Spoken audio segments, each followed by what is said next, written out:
Odie is one of the best damage dealers in the game, and the best part about it, he's only an A level. This hero has the ability to push in the early game, the mid game, and what you're seeing right here, the extreme late game going through Trial of Abyss. However, he does have to be built a certain way and up to a specific point in order for him to really thrive. You can see here that he gets a crazy number of ultimates off, and he executes the enemies no matter the amount of HP they actually have. It just depends on the HP percentage. Now, this hero is going to be probably one of the best pushing heroes you have on your account from day one all the way to the end. He does amazing in Dream Realm. He does amazing in just about everywhere he steps. And when you build a proper tanky team around him that lets him survive, he does some absolutely amazing things. Hopefully you guys enjoy this one. Let's talk about Odie and talk about exactly why you have to have him.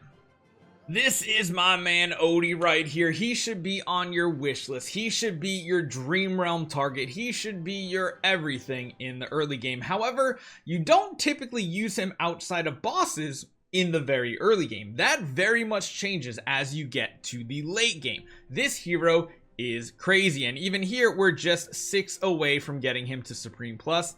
Now, I do want to say getting him to Mythic Plus is very important because that does unlock his exclusive weapon right here. That is not the end-all be-all for his usage because, of course, he is still good in the very early game. But one thing I will say is you want to keep him on the up-rate wish list right here for quite a while, at the very least to Mythic Plus. If you want to start building some other heroes, that's fine after that, but even me, I would probably leave him on there a little longer. The other thing you also need to focus on is the Dream Realm. This is going to be 15 copies you can grab every single month, and you're going to need just about all of them. After you get him to Mythic Plus, you could always go for Merrily. It just depends on how far you're pushing in the game because Odie is going to have more uses. Now, why is Odie so good? It comes down to his exclusive weapon, Heart Crusher. Odie immediately defeats any enemy who HP falls below a certain limit. You can tell what that limit is by the little arrow you see above their HP bars. We'll show you guys a little bit later.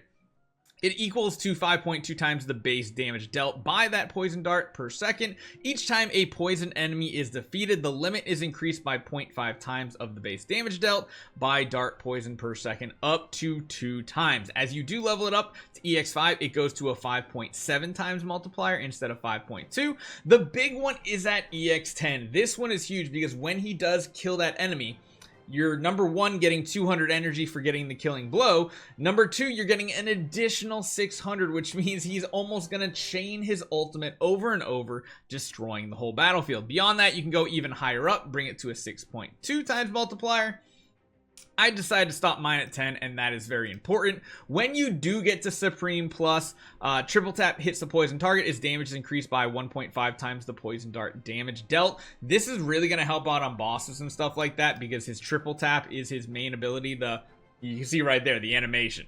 You see it. We'll go off, we'll come back. When he shoots those 3 arrows in a row, that is huge. So we'll get there eventually, and that's going to help us out. But I'm sure you guys don't want to just hear me talk about this hero. I'm sure you guys want to see him in action. So let's jump into some Trial of Abyss.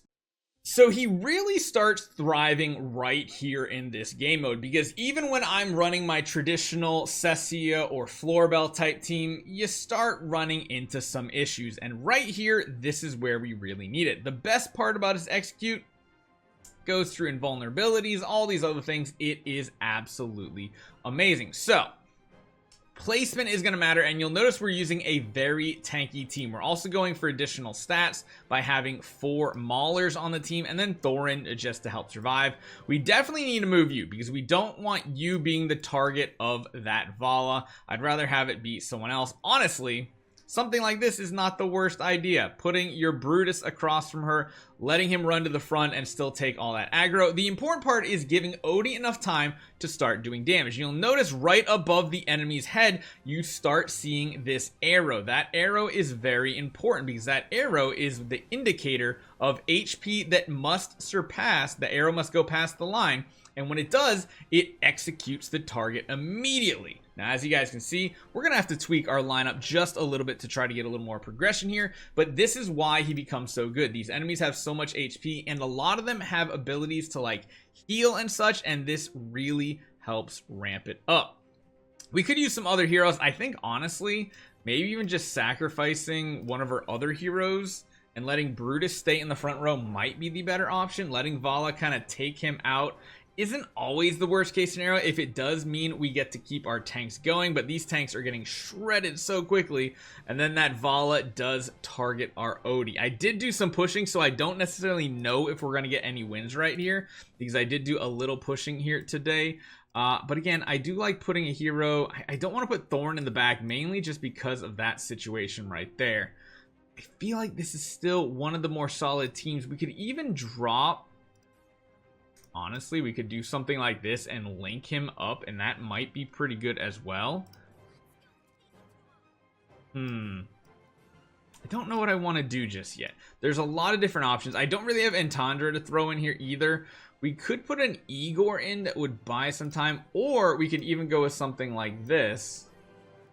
We could link it up like that. Let's see how this works. Putting the Thorn a little further back might... Yeah, Smokey does get exposed a little bit here.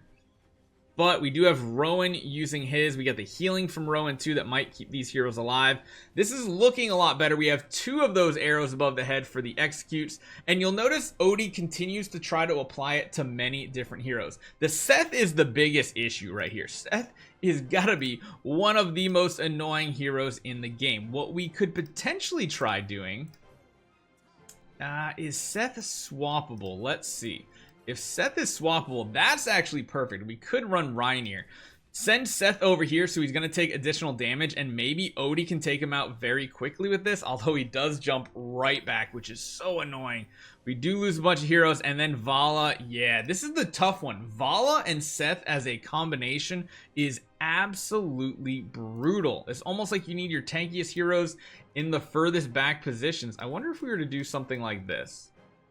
Put our team like kind of in a cubby hole over here. I wonder how that would work. We could try it, see if it maybe gives us a little more survivability. Positioning really matters when you're trying to keep your team alive. Luckily, Seth is the first target to get that execute on them now, so that could be a huge positive. Right there, Seth goes down, and now you can see we start having those multiple arrows over multiple targets' heads, and we're kind of relying on some of our other damage dealers to potentially pump them a little bit lower. You can see Vala's about to get executed right here, which is perfect. Another execution, another ultimate. Sadly, Odie did go down, but Odie's ability still stays, so there is a chance we could still win this. Never mind. It comes down to our one and only target left. But you can see how even after he dies, he's still affecting the battlefield if he got those poison targets out, which is really, really solid. Let's see if we can do it. I feel like just a couple of retries on this, maybe a change of artifacts can give us what we need to get the victory here. It's just the Vala does so much damage. Getting rid of that Seth immediately is really, really good. I don't know if Coco is doing what I need her to. Maybe we need to put another healer back in here like Smokey. And you notice here too, Brutus dies through his shield. Oh, wait, is an Odie off?